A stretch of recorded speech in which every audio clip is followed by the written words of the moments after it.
Hi, welcome to our second Survival Medic video. In our first video we showed the contents of the Team Medics pack, adapted for general use, and I also showed this pack briefly. So this is my drugs module. It's a portable version. I have more of most of the components as a main stock. And I tried to do something which had a wide range of capabilities but in a small package. So there's a couple of things that I need to refill in here, which I don't currently have in stock, but I'll talk about those a bit later. But we can have a look at the current configuration. So the pack itself, I got off an internet reseller. It's quite a common design. It has MOLLE attachments. I think it was about £5 to £10. I bought a few of them in one go. So about £5 to £10 each. So just to have a look at the rough dimensions for you. So it's about 8 inches or 20 centimeters deep. About 6 inches or 15 centimeters wide, and about again about 6 inches 15 centimeters across. So it's got a top button here to access the main contents. It's also got a Velcro strap as well for added security. The Velcro panel on the back can be removed, so this module could be inserted into a larger bag which has Velcro attachments, but I normally strap this on the side of a rucksack. So I'll have the the main pack, and then the medicine pack on one side, and then the trauma pack on the other. Okay, now we've measured it, I'm just going to weigh it as well. So I have the scales back again. I'll just pop this into view so you can see the dial. Pop that on top of that. Okay, so that comes out about 900 grams, so not too bad. So I'll take that to one side. So the contents of this kit does contain a variety of medications. Some of them you can obtain without a prescription, and other items which you can obtain without a prescription, and some of them require a prescription. There are also some drugs in there which require a higher level of prescribing and storage, containment storage. And everything that's in here I'm legally entitled to both possess and prescribe. Thank you. So I'm just going to open this up. We'll see the inside. So I've got a mixture of medication in here. Some of it is over the counter or general sales list. Some of it is a pharmacy medication, and some of it is prescription only medication. So a selection for different scenarios. Okay, so if we start in this small pouch over here, so I've got some of the smaller items, just keep them in one place. So I have a subcut needle, in case I need to give anything subcutaneously. I have some rectal paracetamol.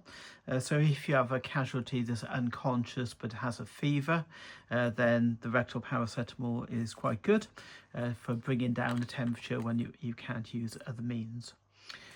So I've got some other vials of stuff in here as well, so just sort these out a second. So there's a couple of vials of hydrocortisone. So hydrocortisone is a steroid. It can be used in some cases of asthma or other breathing problems, and if you have somebody in adrenal crisis, you can use that as well. I have some IV antibiotics. Obviously these are all prescription medications, so you would need a prescription to legally obtain them. So I have 2 vials of benzopenicillin. Pre-hospitally, these are mainly used for treating meningitis, but it's a broad spectrum antibiotic, so can be used for many different applications. I also have a vial of cefotaxime here, which is another broad spectrum antibiotic. Other medications I have in here are glycerin trinitrate. So this is actually a pharmacy medication. So in the UK, you can go into a chemist and you can, provided they have a pharmacist on the premises, you can purchase this without a prescription. It costs about £8 to £10. It's used for treating symptoms of acute coronary syndrome, so people with angina or symptoms caused by restricted blood flow in the arteries. It's a vasodilator, so it makes the blood vessels larger and therefore relieves cardiac pain. It's administered sublingually, so it comes as a spray. If I just spray this. Okay, you might be able to see a puff of the medication coming out. Either the medic or the patient themselves will spray it under their tongue. One of the side effects of this, which is often a desirable one, it drops people's blood pressure. So in a case of cardiac syndromes, that's quite a good thing. But if used too much of it, it can actually cause dizziness and nausea and sometimes unconsciousness if you drop the blood pressure too low. But a useful medication to have. I've also got some chloramphenicol eye ointment. So if you've got somebody who's got like a foreign body in the eye and needs some sort of antibiotic cover afterwards, or they have an eye infection. A lot of eye infections are actually caused by viral pathogens. So, but if it is bacterial, then chloramphenicol is a good solution. I have a salbutamol inhaler, so anybody with respiratory problems. Salbutamol is probably the most common reliever medication used in respiratory. It's often sold under various brand names, so this one's sold as Ventolin, but the drug is actually called salbutamol. This is a bronchodilator, so it makes airways larger. So therefore, if you have somebody whose airways are in spasm, as in asthma, then this will aid them. Okay, what else we got? Okay, some more paracetamol. And then this is a nasal atomizer. So some medications can be administered nasally. So you'd place this on the end of a syringe, and then the liquid medication could be squirted up the patient's nostrils. The actual device changes it into a fine mist, and it's absorbed through the membranes in the nose. So the main use of this is for administering Narcan or naloxone, which is a drug which helps people who have used too much opiate medication. But you can also use it for some analgesias as well. And it's a very quick method which doesn't involve a needle injection of getting a drug into somebody's metabolism. Okay, so moving into the main body of the pouch. Let's move that out of the way. So just moving into the main body of the pouch, I'm just going to move this stuff to one side for a second. And you can see in the middle section, I've got a number of different things. So I have some dextrose tablets. So from a survival point of view, this is quite handy to have in your kit in any case. But if you've got somebody that's having, they have low blood sugar due to starvation, or they've have hyperglycemia, so low blood sugar, then it's a quick and easy way of getting sugar into the system. or if somebody is exhausted after doing a lot of physical exercise, and having a bit of dextrose is quite a good idea. I have a couple of tourniquets for when you're doing IV stuff. And then in the back pouches here, I have a selection of needles, syringes, and some injectable medication. So I'll just open this up a second.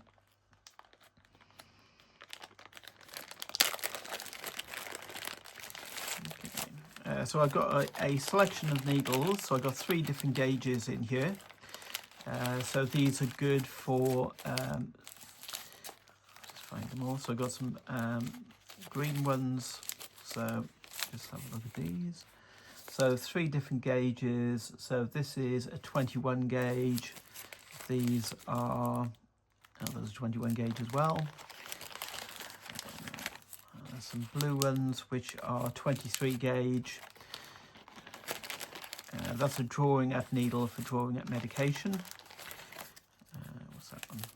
That's another 21 gauge. And I got some other ones down the bottom. I'll just put these down in a second.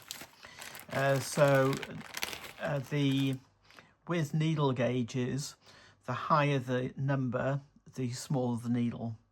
So a 23 gauge is smaller than a 21 gauge. Just get the other needles out. There's some more down the bottom here.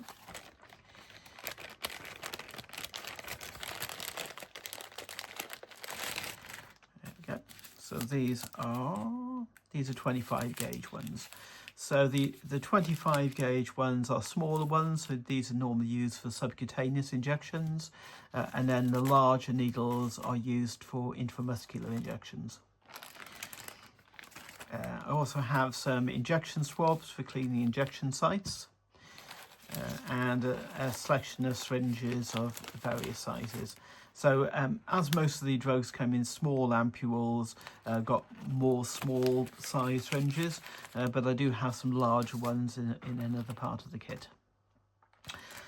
In the injectable medication section, I've got a selection of drugs.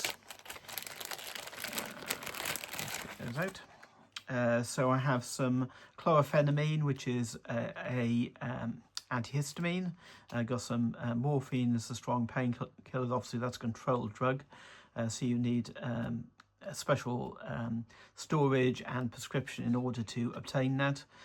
Narcan, which is the antidote for morphine. I have some adrenaline for anaphylaxis, and at the end I have some metoclopramide, which is a drug which reduces nausea. Okay. So other things that I have in here, I've got some lignocaine, so if I'm doing any injections of any sort, I can use that for anaesthetizing the patient. And then in this pack, so in this pack I've got a selection of miscellaneous medication.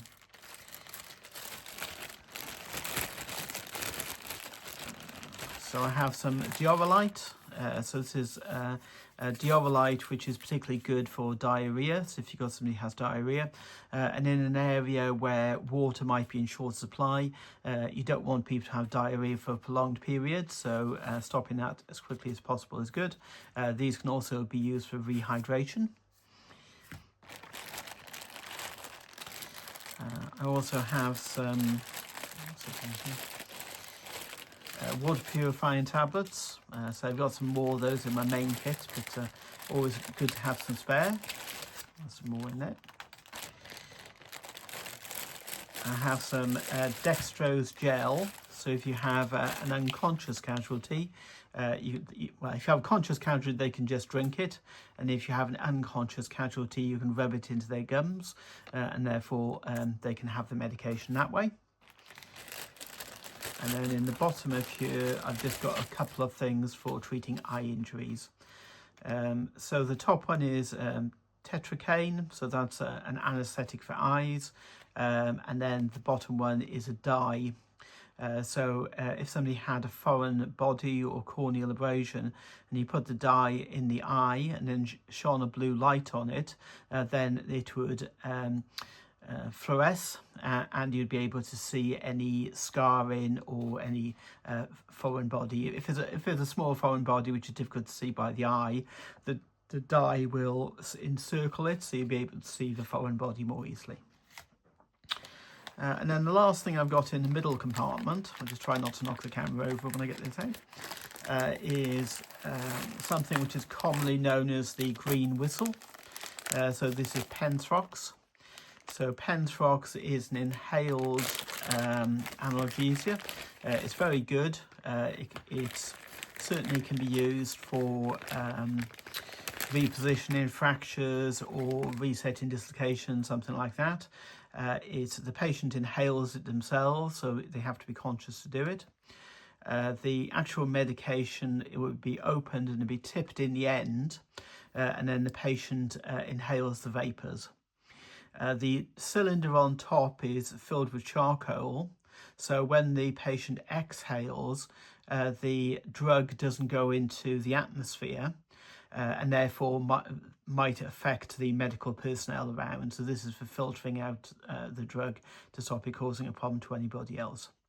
But it's was originally used quite a lot in New Zealand and Australia, but now it's used throughout the world. So very handy way of administering a strong analgesia over a period of time in order for you to do a procedure, but it doesn't require any injections. So that's a good one. So just pop that in there a second, and I'll put that in as well. Okay. So we'll just move on to the last segment here. So I got some of the bigger things in here. So I got some rectal diazepam. So again, this is a controlled substance, but if you've got somebody who's in a continuous fitting, then diazepam is a good thing to have. Have some, let me just get this one out. So I've got some glucagon. So glucagon is good to be used if somebody has low blood sugar. What it does, it releases sugar stored in the liver, effectively. If a person is physically exhausted and they don't have those glucose reserves in the sugar in their liver, it won't work. But for other things, it's quite useful. So let's pop that to one side.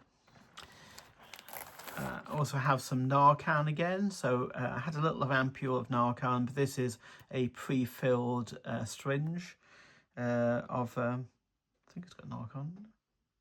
Yeah, it's got naloxone hydrochloride. Yeah, so this is a pre-filled syringe of Narcan. I just noticed this one is out of date, so I just need to change this one. But again, this can be used by injection or by can be used by the nasal atomizer, and it's for reversing the effect of opiates. So it might be opiates that they were given medically, or it might be some that are, if it's somebody that's had a heroin overdose or something like that, that will sort of help them. The problem with taking too many opiates is it depresses our respiratory system. So people can actually stop breathing, but by giving them Narcan, it reverses those effects. So I've got some spare pairs of gloves in here, so obviously lots more in the main kit as well. And then at the back here, I've got a few syringes, a few cannulas in case I need to do anything IV, and then a larger syringe as well. And then at the bottom of here, I got a packet of tablets. So we've got the tablet medication. So it's in 2 packs. I have over-the-counter medication, and then I have prescription medication in this one. So whatever prescription and non-prescription medicine you think would be useful. If you can think of something that I haven't got in this kit which you would find useful, please let me know. That would be good. So we go. So just getting down. So these are simple over-the-counter drugs you can buy normally. So so they've got some paracetamol. So there should be a couple of strips of those. That's the other one. So some paracetamol. That's not paracetamol. That's something else actually. That's the other one. So some strips of paracetamol.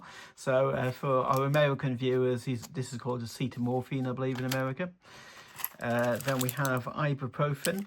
So there's a couple of strips of those as well. So whereas paracetamol is good for headaches and that type of pain, ibuprofen is good for muscular pain. I got some loperamide, which is used for stopping diarrhea. And I got some antihistamines as well. So those are over-the-counter medication. In the prescription pack, again, I think some of these needs updating, but this is what I've currently got in stock. So I've got some azithromycin, so that's good for bacterial causes of traveller's diarrhea. I have some amoxicillin, so there's a couple of things of amoxicillin in here, which is a broad spectrum antibiotic. There's more there. I have some doxycycline, which again is another broad spectrum antibiotic. Some cocodamol, so that's a strong oral analgesia. Some naproxen. So naproxen is another non-steroidal anti-inflammatory drug, which ibuprofen is as well, but it's stronger than ibuprofen, so good for muscular problems. I got a few strips of prednisolone, so this is an oral steroid, so people that have like asthma attacks and respiratory problems, those are good for them. So some more cocodamol. And I have some dexamethasone as well, which is another steroid, so good for respiratory problems. So that's the kit, so quite a wide range of uses. So some of them are reliever type medications like the GTN and salbutamol and Narcan some effect. Some of them are for treating minor problems. There is a range of analgesia, so oral, inhaled and injectable. And some drugs for more long-term care, as in the antibiotics. What I need to add back into this one is an EpiPen. Although I've got an ampule of adrenaline in here, that's more of a backup. The EpiPen is a much quicker way of administering it in an emergency situation. The one I had is definitely expired. And needs to be replaced, but they are unfortunately quite expensive. They're about £50 to £60 in the UK, so just need to get around to getting another one. And the last thing I need to add to this kit, which I know I'm missing at the moment, is tranexamic acid. So tranexamic acid is a drug that's often used in trauma, and it helps the body or the blood clot. So if somebody's got internal or external bleeding, it helps with the clotting process. Well, I hope you enjoyed that video, and so if you've got any questions or comments, please leave it in the section below, and I'd appreciate it if you liked this, if you enjoyed the content, and subscribe to our channel, as I'm planning on putting out more content in the next couple of months. Thank you very much. See you soon. Bye.